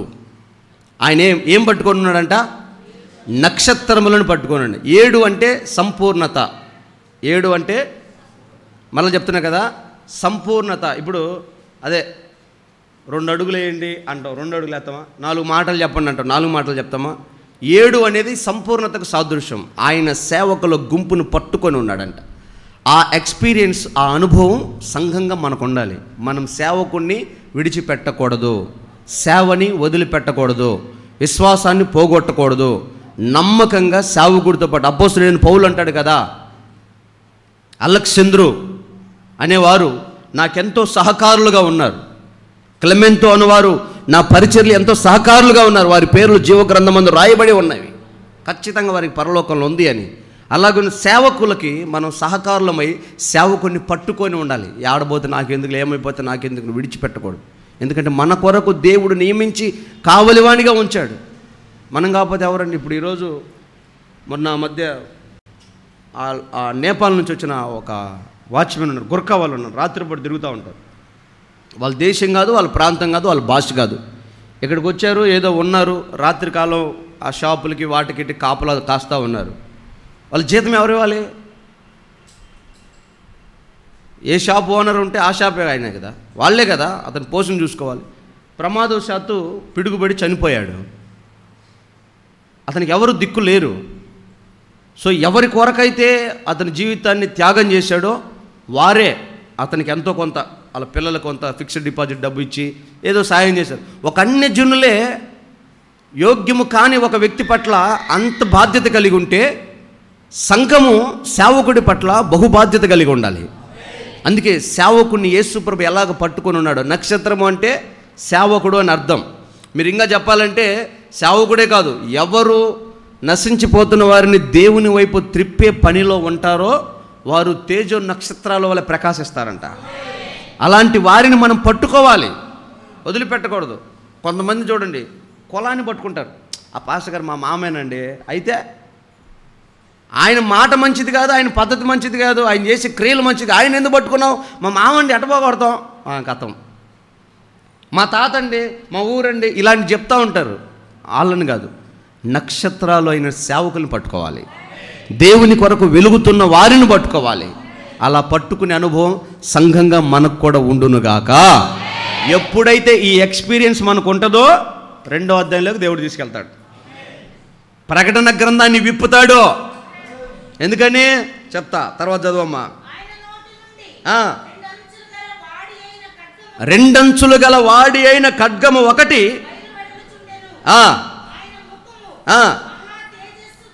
చాలమ్మా, ఆయన నోటి నుంచి వాడి అయిన 2 అంచుల ఖడ్గం బయలు వెడల్తుందంట. ఆయన నోట్లోంచి ఏమవుతుంది అన్నా? కనపడిందా? ఆయన నోట్లోంచి ఏమొస్తుంది? పొగ వస్తుందా? ఏమొస్తుంది? అబ్బో పాస్టర్ గారు అబ్బా నోరు తెరిస్తే అసలు ఇంత సీరియస్గా చదువుతాడండి. మరి ఆయనేమో ఖడ్గము పదునుగా ఉంటుందా, షార్ప్గా ఉంటుందా, ముద్దుబారి మెత్తగా హాయిగా ఉంటుందా? మీరు ఈ పొట్టేళ్ళు, మేకలు, దున్నలు, ఆవులు, ఎద్దులు కోసే కత్తులు చూసారా? వేలంత ఉంటాయి. అట్లంటే తెగిపోతాయి. కత్తి ఎంత చిన్నదైతే అంత పదునుగా ఉంటుంది. ఆయన నోటి నుంచి వాడి అయిన ఖడ్గం వస్తుందంట. ఎట్లుంటో చెప్పు. ఆ ఖడ్గం ఎలాంటిదంటే ఎలాంటి ఖడ్గమునైనను చీల్చివేయగలదు. ఈ రోజున విశ్వాసులైన మన నోట్లో నుంచి సరసోక్తులు రాకూడదు, జోకులు రాకూడదు. ఒక్కొక్క పాస్టర్ పులిపీటి మీదకి ఎక్కితే చాలు ఇక పొద్దుగూకులు ఇక జోకులే. వాక్యం చెప్పడం, కుళ్ళు జోకులు వేసుకునేది గంట సేపు టైం పాస్ చేస్తాడు, అయిపోయింది, వాక్యం అయిపోయింది. ఏం నేర్చుకున్నారు? ఏం తీర్మానం చేశారు? ఏం తెలుసుకున్నారు? ఏం మర్మం వాళ్ళకు బయలుపరచబడింది? ఏముండదు. సరస్వక్తులు, జోకులు. అది మంచి ప్రసంగికుడు, ఆయన మంచి ప్రసంగికుడు. ఆయనకు మళ్ళీ పెద్ద పెద్ద కబోర్డులు, అది ఏంటది, బోర్డింగులు. కబోర్డులో పెట్టాల్సిన వాళ్ళు బోర్డింగులో పెడుతుంటారు. ఏముండాలి? వాడి అయిన ఖడ్గం. విశ్వాసిగా నీ నోటైనా నా నోటైనా వాడి అయిన ఖడ్గం అంటే హృదయాలను చేల్చగలిగిన దేవుని వాక్యం మన నోట రావాలి. హల్లెలూయా. మాట్లాడితే పెట కొట్టినట్టుగానే ఉండాలి, అంతే. సున్నామాలో కొడుతుందా లేదా? కొట్టకపోతే తేడా పడుతుంది. మాట్లాడితే పౌడర్ పూసినట్టు అక్క ఈ మధ్య నువ్వు అసలు ఎంత అందంగా ఉన్నావు, రా అబ్బాయి కాఫీ ఇస్తారా. అక్క ఈ మధ్య అసలు నువ్వు పాట పాడుతుంటే మందిరంలో మహేష్ డ్రమ్ కొట్టలేకపోతుండ అక్క. అబ్బాయి మధ్య భోజనాన్ని కూడా కూర్చోయేడే, ఇంక నువ్వు పడుతుంది నీకు పడతా ఉందేడా నీకు. వాడు నిన్ను పొగుడుతున్నాడంటే నీకు గుంత తీస్తున్నాడని అర్థం. మాయ్ ఏంది మధ్య ఏంది కొప్పేంది ముందుకేసి తిరుగుతున్నావు సైతాన్ మొహం దానా. దమ్ముంటే చెప్పండి ఎవరైనా. ఎందుకు చెబుతారు? కాపీ బాద్దిగా, భోజనం పెట్టదుగా, కానీ నీ నోట ఖడ్గమే రావాలా. మాట్లాడితే నెక్స్ట్ ఎవరు వస్తారంటే జగన్ వస్తాడా బాబు వస్తాడా, నీకెందుకయ్యా. ఊర్లో వ్యాపారాలు ఏది బాగా జరుగుతుంది, మనోడు బాగానే వ్యాపారాలు చేసినట్టున్నాడే, నీకెందుకయ్యా. పలాని కంపెనీ ఇట్టంటగా, పలాని సంస్థ ఇట్టంటగా. ఉపయోగం ఉప్పు కుప్పరానికి పనికిరావు. ఒక్కొక్కడైతే నిద్రపోయాలు లేచి కూడా మాట్లాడుతుంటాడా. నిజమే, పండుకున్నాడు చక్కగా పండుకోడు, ఆడికి ఆ మాట వినపడకూడదు. ఒక్కొక్కడికి జీవం నరనరాల్లో పొంగుతుందట. మొన్న నేను ఎవరితో మాట్లాడుతున్నానా, ఒక కారు యాక్సిడెంట్ అయ్యి చనిపోయాడంటన్నా. అంటే అయ్యో ఇక మనిషి రాడు కదా, అదే ఆ ఎమ్మెల్యే ఎవరో చచ్చిపోయింది కదా ఒక అమ్మాయి తెలంగాణలో, చనిపోయిందంట. మంచి కారు కొనింటే పాపం బతికేది కదా అని అంటే ఆయన అంటాడు, అన్నా మన టాటా కారు అయితే మంచిదన్నా, దాంట్లో చచ్చిపోరన్నా అన్నాడమ్మా. ఈ పక్కనోడికి అసలు నరాలు పిగిలిపోతున్నాయి. ఎందుకు చచ్చిపోతారు అన్నాడు. నిన్ను ఎవడు అడిగాడు రా అసలు, నిన్ను ఎవడు అడిగాడు అసలు, నీకెందుకు ఫోన్ నుంచి గబగబా టాటా కారు యాక్సిడెంట్ అని చూపించుకో 7 చచ్చిపోయారు చూసుకో అంటున్నాడు. అంత ఆవేశం ఏందో నాకు అర్థం కాల. ఏం ఆ కంపెనీకి ఏమన్నా నువ్వేమన్నా ఎండియా, ఆ కంపెనీకి ఏమైనా జీతం ఇస్తుందా, నువ్వేమైనా అంబాసిడరా, నీకేంది అంత బాధ. నీకు అనవసరమైన విషయాలు ఎందుకు ఏళ్ళు పెడుతున్నావు, తట్టుకోలేరు కొంతమంది. అందుకే దేవుడు అంటాడు ఆయన నోట ఖడ్గమే ఉందంట, వాక్యమే ఉంది. ఆయన నోట సరసోక్తులు లేవు, జోకులు లేవు. యవనస్తులు పిల్లలు చెప్తున్నా, సిస్టర్ల దగ్గర మీరు నవ్వారనుకో మీ పళ్ళు బీకి చేతులు పెడతా. ఏది కనపడలేదు. సిస్టర్ల దగ్గర బ్రదర్సు చాలా సౌమ్యంగా ఉండాలి, బ్రదర్స్ దగ్గర సిస్టర్సు చాలా జాగ్రత్తగా ఉండాలి. భక్తిలాగే చేయాలి. అందులో మందిరంలో ఉన్నప్పుడు మీ ప్రవర్తన జాగ్రత్త. ఇక్కడ జోకులు వేసుకోవడానికి కాదు. పరిచర్య చేయి, ప్రార్థన చేయి, పాట పాడు, వాక్యం విను, నీకు అప్పగించిన పనిని సంపూర్తి చేసి వెళ్ళు. బయటికి పోయి నాకు ఎక్కడైనా జెండా చెట్టు కాడు చేసుకుని వేసాలు ఏడగోడు నువ్వు అదే చేసావు అనుకో, అంత కితకితలు పెట్టారా. ఏడెందుకు వస్తుంది నీకు అంతలో, కొత్తగా వచ్చిన ఒక విశ్వాసే ఓయబ్బోయి మాకంటే దారుణం ఉంది జాన్సన్ ఉంది కూడా. ఇంకా వాడి జీవితంలో ఏరియాకి రాడు, అయిపోయింది. వాడి విశ్వాసం భ్రష్టుపట్టడానికి కారణం ఎవరు? అందుకే దేవుని నోట నాకు అనిపిస్తుంది చాలాసార్లు నేను బైబిల్ చదువుకునేటప్పుడు, ఒక్కసారి యేసు ప్రభు సరదాగా మాట్లాడినట్టు కనపడలేదండి. ఎప్పుడు మనోవేదంతోనే, భారంగానే, సీరియస్గానే ఆయన జీవితాన్ని 33.5 సంవత్సరాలు గడిపాడండి. ఎలా సాధ్యమైందబ్బా? మనం లేస్తే జబర్దస్తులు చూస్తూ ఉంటామే, ఒక్కడే కూర్చొని నవ్వుకుంటాడు, దయ్యం పట్టి నవ్వుకున్నాడు రోడ్డు మీద సెల్ ఫోన్ ముందు పెట్టుకొని. అలాంటి స్వభావాలు విశ్వాస జీవితంలో ఉండకూడదు. ఆమేన్. అందరూ చెప్పండి ఆమేన్. హల్లెలూయా. మనకి కంపెనీల గురించి, సంస్థల గురించి, వాళ్ళ గురించి, వీళ్ళ గురించి, రాజకీయాల గురించి, లోకం గురించి మన డిస్కషన్ అనవసరం. మన డిస్కషన్ అంతా పరలోకం గురించి ఉండాలి. మనం మాట్లాడుతున్నప్పుడు ఎదుటివారి జీవితాలు సరిచేయబడాలి, మారు మనసు రావాలి, తీర్మానాల్లోకి రావాలి. వాళ్ళు భక్తిలోకి రావడానికి మన మాటలు ఉపయోగకరంగా ఉండాలి. అందుకే ప్రసంగం అంటాడు, నువ్వు దేవుని మందిరానికి వచ్చినప్పుడు నీ ప్రవర్తన సరిచూసుకో. మనం గమనించుకోవాలి మన నోట ఎలాంటి మాటలు వెలువడుతున్నాయో. జాగ్రత్త. నువ్వు రోడ్డెక్కి తిట్టినా, ఇంట్లో తిట్టినా, ఆ ఇంట్లోనే భక్తి పోయిద్దండి. నేను ఒక ఇంటికి విజిటింగ్కి వెళ్ళా. ఆ ఇంట్లో ఆ పిల్లలకి ఏదో చెప్దామని, 4 మాటలు చెప్దామని నేను ముందుకు వస్తే వాళ్ళమ్మ మధ్యలో దొరుకుతున్నా అంటే మధ్యలో దొరుకుతుంది. నన్నేం చెప్పనే ఇట్లా, ఏందిరా ఏమో ఇంత ఆటంకపరుస్తుంది నన్ను అనుకున్నా. తర్వాత నాకు అర్థమైంది, ఇప్పుడు ఆమె చేసే పనులన్నీ పిల్లలకు తెలుసు. పిల్లలకి చెప్పాను అనుకో, వాళ్ళు ఏమంటారు తెలుసా, ముందు మా అమ్మకు చెప్పు అంటారు. అందుకని వాళ్ళకి చెప్పని కూడా ముందే అడ్డం పడుతుందేమో. ఇంకేం చెప్తా, ఇప్పుడు రెండే అవుతాయి. గేదె చేలో మేస్తే గట్టున మేయదు. ముందు నువ్వు బాధ్యతగా నీ మాట, నీ ప్రవర్తన పద్ధతిగా క్రమంగా ఉంటే నీ పిల్లల లైన్లోకి వస్తారు. నువ్వు ఈరోజు ఏం విత్తుతావో రేపు పొద్దున నీ కూతులైనా, నీ కొడుకులైనా, నీ కోడలైనా, నీ మనవలైనా అదే వస్తారు. కాబట్టి మన మాట చాలా జాగ్రత్తగా ఉండాలి, పద్ధతిగా ఉండాలి. ఆమేన్, హల్లెలూయా. ఆయన నోట ఖడ్గం ఉంది కాబట్టి మన నోట కూడా ఉండాలి, తప్పదు. ఇంకా ఆయన పోలిక కదా. తర్వాత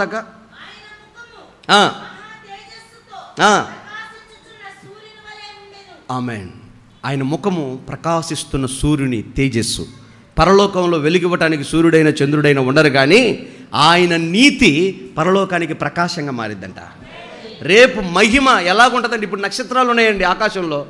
సూర్యుడు వెలుగు వేరు, చంద్రుడి వెలుగు వేరు, నక్షత్రాల వెలుగు వేరు. ఒక నక్షత్రం బాగా వెలుతురు వస్తుంది, ఒక నక్షత్రం చిన్న వెలుతురు వస్తుంది. రేపు మహిమలో కూడా నీ నీతికి తగ్గట్టుగా నువ్వు ప్రకాశిస్తావు. అర్థమైందా? నీ మహిమ, నీ ప్రకాశము, నీ వెలుగు ఎలా వస్తుందయ్యా అంటే నీ నీతికి తగినట్లుగా వస్తుంది.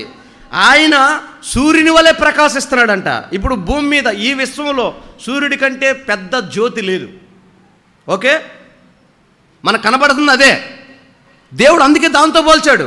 ఆయన ముఖము సూర్యుడిలాగా ప్రకాశిస్తుంది, అంతకంటే ఎక్కువైన వెలుగు లేదు. నువ్వు కూడా అలా ప్రకాశించాలి అంటే ఆయన నీతి దానికి ఆధారమైనట్టుగా నీ నీతి నీ ప్రకాశానికి ఆధారం అవ్వాలి.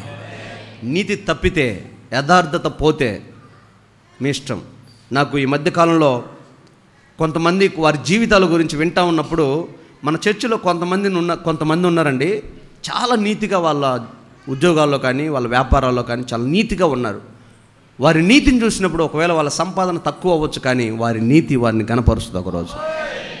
నిజంగా నీతి చాలా గొప్పది. ప్రళయం వచ్చినప్పుడు నోవాహు ఎలా కాపాడబడ్డాడు? ఈ తరములో నీతిమంతుడు నువ్వు, అందుకే నేను నిన్ను బ్రతికిస్తున్నా. పొర్రపాటున నీతి లేకపోయింటే నోవాహు కూడా చచ్చి సమాధి అయిపోయేవాడు. నీతి ముఖ్యం, ఆ నీతి మనకు ఆధారంగా అవుతుంది. తర్వాత అమ్మా, ఆ నీతిమంతుణ్ణి చూడగానే చచ్చిన వాణి వలె. చాలండి. ఆయన చూడగానే యోహాను ఏమయ్యాడంట? చచ్చిన వాడి వలె పడిపోయాడంట. ఇప్పుడు రేపు పరలోకం మనం వెళ్ళగానే ఆయన మహిమను చూడగానే మనం కూడా చచ్చిన వాడి వల్ల ఆయన పాదాల దగ్గర పడిపోవాలి. ఎలా చచ్చిన వాడి వల్ల పడాలి? ఎందుకు చచ్చిపోయిన వాళ్ళలాగా పడ్డావయ్యా యోహాను అని అంటే, ఏ విషయంలో చచ్చిపోయాడంటే యోహాను గలతీయులకు రాసిన పత్రిక 5వ అధ్యాయం 19వ వచనంలో ఈ ఒక్క మాట చదవండి, నేను ముగిస్తున్నా. గలతీ పత్రిక 5వ అధ్యాయం 19వ వచనం.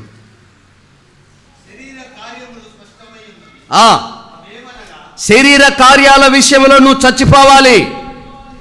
శరీర కార్యాలు ఏవనగా జారత్వము, అపవిత్రత, కామకత్వము, విగ్రహారాధన, వ్యభిచారము, దేశము, కలహము, మత్సరము, క్రోధము, కక్ష, భేదం, విమతములు, అసూయ, మత్తతలు, అల్లరితో కూడిన ఆట పాట మాటలు, వీటి విషయంలో నువ్వు చస్తే నీకు పరలోకం కనపడుతుంది. చప్పట్లు కొట్టు.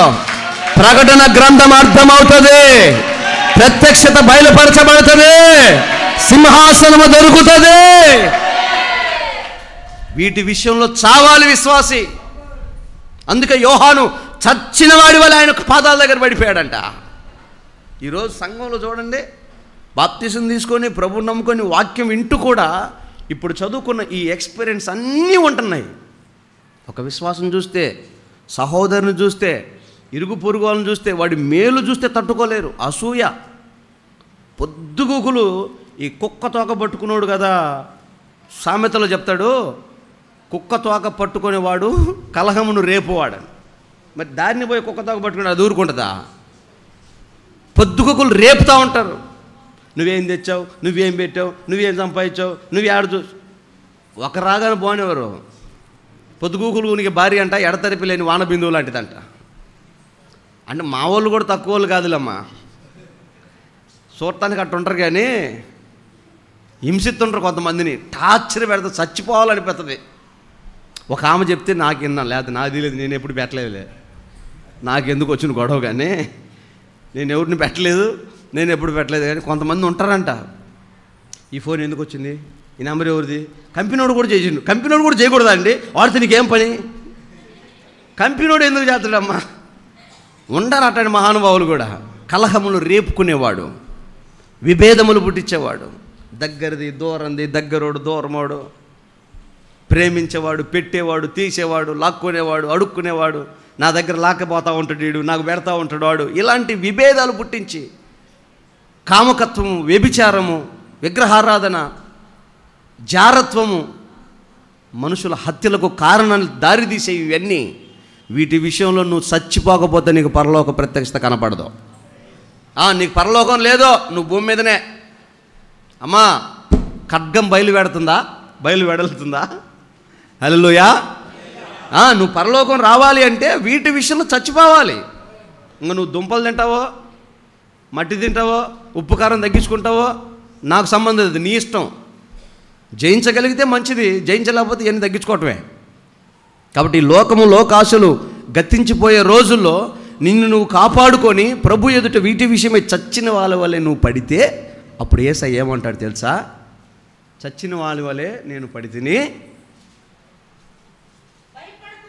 భయపడకు. చాలండి.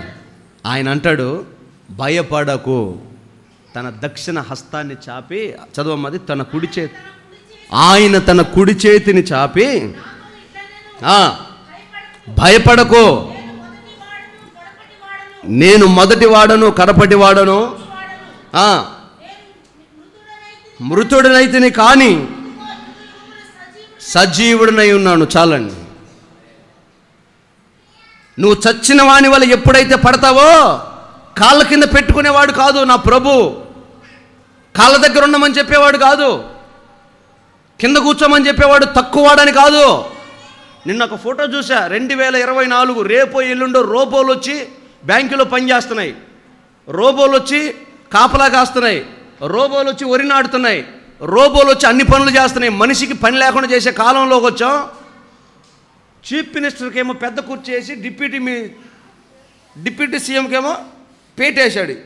నాకు అనిపించింది బాట సరిపోదు అనిపించింది. చదువుకుంటే జ్ఞానం పెరగాలి. దేనికి? ఏ విషయంలో గొప్పడివి నువ్వు? ఏమైనా అనుకోని లైవ్లో పోతుంది. రాని ముఖ్యమంత్రి చెబుతా, అంత తెలివి కలవాడు. ఎట్ట తెలివి ఉంది ఆయనకి, బుద్ధి లేకపోతే సరే. అందరిది ఎట్లా, రాష్ట్రం అంతా ఉయ్యలా, సిగ్గుబోలా. చచ్చిన వాళ్ళే పడితే పడ్డోడిన కాళ్ళ కింద ఉండాలరా నువ్వు అని పెట్టడంట ఆయన. ఆయన కుడి చేతిని చాపి లేపి నిలబెట్టి ఆయన ఆదరిస్తాడంట. ఆమేన్.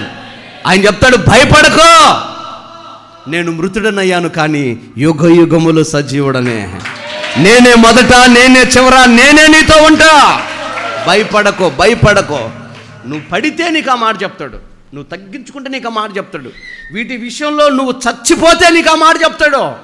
నువ్వు సావకుండా ప్రభు దగ్గరికి వచ్చి నాకు డబ్బులు కావాలి, రాజకీయం కావాలి, లోకం కావాలి, వ్యభిచారం కావాలి, నా పాపం నాతో ఉండాలి, నాకు ప్రభు కూడా కావాలంటే ఆయన ఎందుకు ఒప్పుకుంటాడు? ఆయన పరిశుద్ధుడండి. ఆయన దగ్గరికి రావాలంటే అర్హత ఉండాలి. ఆయన సమీపించాలి అంటే అందరూ రాలేరు. అర్హత కలిగిన వారు, వారసులైతే ఆయన దగ్గరికి వస్తారు. ఆయన పోలికలు ఉన్నవారు ఆయన దగ్గరికి వస్తారు. హల్లెలూయా. మిమ్మల్ని ఇప్పుడు తెల్ల బట్టలు వేసుకున్న వాళ్ళందరూ ఒక పక్కకు రండి, రంగు బట్టలు వేసుకున్న వాళ్ళందరూ ఒక పక్కకు రండి అంటే రంగు బట్టలు వేసుకున్న వాళ్ళు ఈ పక్కకు రాగలుగుతారా? ఒక్క సొక్క ఆఫ్టర్ ఆల్ ఒక రంగు విషయంలోనే నువ్వు ఈ పక్కకు రాలేవే, మరి ప్రభు దగ్గరికి ఎలా రాగలుగుతావు? వీటి విషయంలో చచ్చిపో, నా మాటినో. ప్రభు అంటాడు, 2 కళ్ళతో అపవిత్రతను చూసి నరకంలో పడే కంటే ఆ కన్ను బీకేసుకొని ఒక కన్నుతోటే నువ్వు పరలోకం రాదే మంచిది అంటాడు. నిన్ను అభ్యంతరపరుస్తుంది, నీ చెయ్యి అభ్యంతరపరిస్తే గొడ్డలతో నరికేసేయి. చెయ్యి లేకుండా నువ్వు పరలోకం రావడం మంచిది ఆ చేతితో నరకంలో పడే కంటే. ఏం మర్మం అండి అది ఆ మాట, అసలు దాని లోతు ఎంత? నిన్ను అభ్యంతరపరుస్తున్న నీ శరీరం ఉందే, చండ్రకోలు తీసుకొని పోతురా, చండ్రకోలు ఇంట్లోకి పోయి బాదుకో, లేకపోతే ఆ బ్రహ్మానందం గల బెల్ట్ తీసుకొని వేసుకుని నీకు ఈ పంత పగిలితట్టు సిగ్గు వస్తుంది. మరి వినట్లేదు కదా అది. ఇప్పుడు అవన్నీ కావాలంటుంది కదా, అదేమో వినట్లేదు కదా. ఏం చేయాలి చెప్పు? ఎవరికైనా చెప్పుకుంటే పరుగు బాద్ది, ఎవరైనా చూస్తే సిగ్గు బాద్ది, రేపు పొద్దున్న భవిష్యత్తు బాద్ది. అందుకని ఏం చేస్తామంటే నీకు నువ్వే కొట్టుకోవటమే, అంతే, తప్పదు. ఎందుకంటే ప్రభువు ఎదుట నువ్వు చచ్చిపోతేనే ఆయన కుడి చేయి పట్టుకొని నిన్ను లేపి నిలబెట్టి భయపడకు, ధైర్యంగా ఉండని చెప్తాడు. ఆమేన్. ఇప్పటికీ 11 విషయాలు చెప్పా, ఇంకొక్క మాట చెప్పి ముగిస్తా.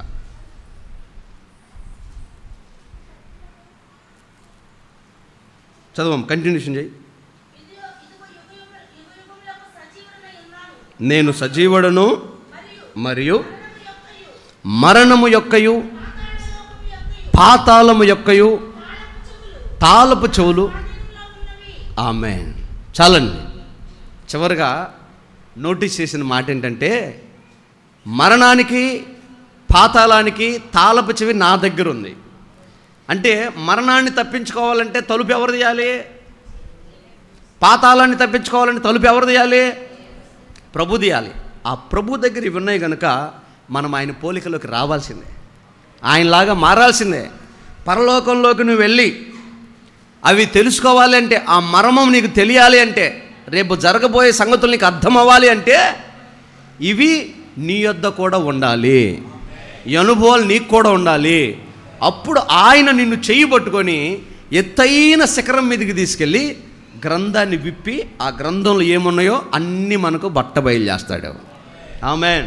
తెలిసినప్పుడైనా కొంచెం భయభక్తి కలిగి ప్రార్థన చేసుకొని, భక్తి చేసుకొని, దేవుడి కొరకు నశించిపోతున్న ఆత్మల కొరకు 4 అడుగులేసి 4 మాటలు చెప్పి 4 రకాలుగా ప్రయాసపడతాం తెలుసుకుంటేనైనా. ఇప్పుడు మనకు అర్థం కావట్లేదు కాబట్టి మనం ఏం చేస్తున్నాం? వస్తున్నాం, ఏదో సందా చేస్తున్నాం, భోజనాలు పెడుతున్నాం, తింటున్నాం, వెళ్ళిపోతున్నాం.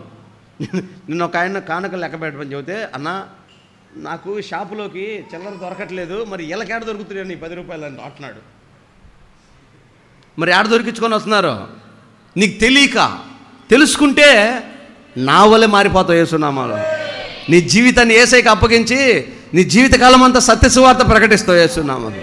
కాబట్టి గుడ్డివాడికి అర్థమైన యేసుక్రీస్తు, యోహానికి అర్థమైన యేసుక్రీస్తు, యోహాను చూసిన యేసుక్రీస్తుని నువ్వు నేను చూడగలిగితే ఆ పరలోకంలో ఉన్న ప్రకటన గ్రంథ ప్రత్యక్షతలు ఈ భూమి మీద మనకు అర్థమవుతాయి. ఈ ఆత్మ సంబంధమైన ఈ నేత్రాలతోటే భూమి మీద ఉండగానే ఆయన ముఖ దర్శనం చేస్తాం, నిశ్చయముగా పరలోకంలో అడుగుపెట్టుదుము గాక. కాబట్టి ఈ అంత్య దినాల్లో ఈ అనుభవాలు మనకు ఉన్నాయా లేవా? నేను 12 విషయాలు మీకు చెప్పాను. మొదటిది, ఆయన పాదములు మట్టుకు దిగుచున్న వస్త్రాలు ఆయన స్వభావానికి సదృశ్యమని. బంగారపు దట్టి, నిబ్బరమైన మనసు అన్న దట్టి మన నడుము కట్టుకోవాలని. ఆయన తల వెంట్రుకలు హిమమంత తెల్లగా ఉన్నాయి, మన ఆలోచనలు, మన తలంపులు పరిశుద్ధమైనవిగా ఉండాలని. ఆయన నేత్రాలు అగ్ని నేత్రాలు, ఆత్మ సంబంధమైన మనోనేత్రాలు మనకు రావాలని. ఆయన పాదాలు కొలిమిలో వేయబడి మెరుస్తూ ఉన్న అపరంజి వంటివని, మన పాదాలు కూడా కొలిమి వంటి శ్రమలో మన జీవితం నడవాలని.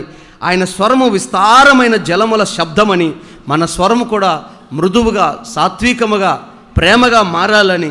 ఆయన నక్షత్రాలను పట్టుకున్నవాడు, అంటే మనం సేవకుని పట్టుకొని విడిచిపెట్టకుండా ఉండాలని. ఆయన నోట వాడి అయిన ఖడ్గము ఉన్నట్లుగా మన నోట కూడా దేవుని వాక్యము, యథార్థత, నీతిగల మాటలు ఉండాలని. ఆయన సూర్యుని వలె ప్రకాశించినట్లుగా మన నీతి మనల్ని కూడా ప్రకాశించేటట్లుగా మార్చుకోవాలని. చచ్చిన వాని వలె యోహాను ఆయన పాదముల దగ్గర పడ్డట్టు మనము శరీర సంబంధమైన కార్యముల విషయంలో చచ్చిన వారముగా మారాలని. అప్పుడు ఆయన మనల్ని భయపడకు, నేను నీతో యుగయుగములు ఉంటానని వాగ్దానం చేస్తాడని. ఆయనే సజీవుడు, ఆయన మరణపు తాళపు చెవి గలవాడు, ఆయన పాతాళపు తాళపు చెవులు గలవాడు. మనల్ని పరలోకానికి, స్వర్గానికి తీసుకొని వెళ్ళగలిగిన వాడు ఆయనే కనుక ఆయనను కలిగి ఉండాలంటే ఈ అనుభవాలు మన జీవితంలో ఉండాలని దేవుడు తేటగా మాట్లాడాడు. అర్థమైన వాళ్ళు హల్లెలూయా చెప్పండి. ఇప్పుడు అర్థం కాని వాళ్ళు హల్లెలూయా చెప్పండి. ఎందుకంటే మళ్ళీ ఇంకోసారి చెప్తా. అందరికి అర్థమైంది కదా, ఇంకా రేపటి నుంచి ఎవరు కోప్పడరు కదా, ఎవరు తిట్టరు కదా, కలహాలు పెట్టుకోరుగా, గొడవలు పెట్టుకోరు కదా, బూతులు మాట్లాడరుగా, రోడ్డు ఎక్కరుగా. ఒక ఆమె చెప్తాడు, అయ్యో మీ మందిరానికి వచ్చిందయ్యా ఒక ఆమె రోడ్డు ఎక్కిందంటే, అయ్యో ఆమె ఎవరో చెప్పయ్యా, ఆమె ఎవరో చెప్పయ్యా అంటే, నాకెందుకు వచ్చిన గొడవలే నేను చెప్పను అంటున్నాడు. మళ్ళీ చెప్పరాదా? జాగ్రత్త, చెప్తే మళ్ళీ లేపి నిలబెట్టి ప్రార్థన చెప్తా. ఎందుకంటే లోపల ఉన్న దయ్యం బాధ కదా. వద్దు, మనకు వద్దు ప్రేమ. మనం 4 రోజులండి నీటి మీద బుడక లాంటి జీవితం. ఎప్పుడు ఉంటాం ఎప్పుడు పోతాం, ఎవరికి ఇదంతా? ఎవరేం చేసుకుంటారు? ఉన్న 4 రోజులు ప్రేమగా ఉండిపోయామనుకో 10 మంది అని చెప్పుకుంటారు, అబ్బా పలానోడు ఉన్నప్పుడు ఎంత ప్రేమగా ఉండేవాడు, ఎంత భక్తిగా ఉండేవాడు, ఎంత నీతిగా ఉండేవాడు అని చెప్పుకుంటారు కదా. అందుకోసమైన మాదిరి జీవితాన్ని వదలొచ్చు కదా. కాబట్టి ఆలోచన చేయండి, ఈ అనుభవాలు ఉన్నాయో లేవో, లేకపోతే సరి చేసుకుందాం. దేవుడు మనల్ని ఆశీర్వదించి ఆయన పరలోక మర్మాలు సంపూర్ణంగా తెలియజేయును గాక. అందరూ మోకరించండి, కళ్ళు మూసుకోండి, తీర్మానంతో ప్రార్థన చేసుకుని ఆరాధన మనం ముగించుకుందాం.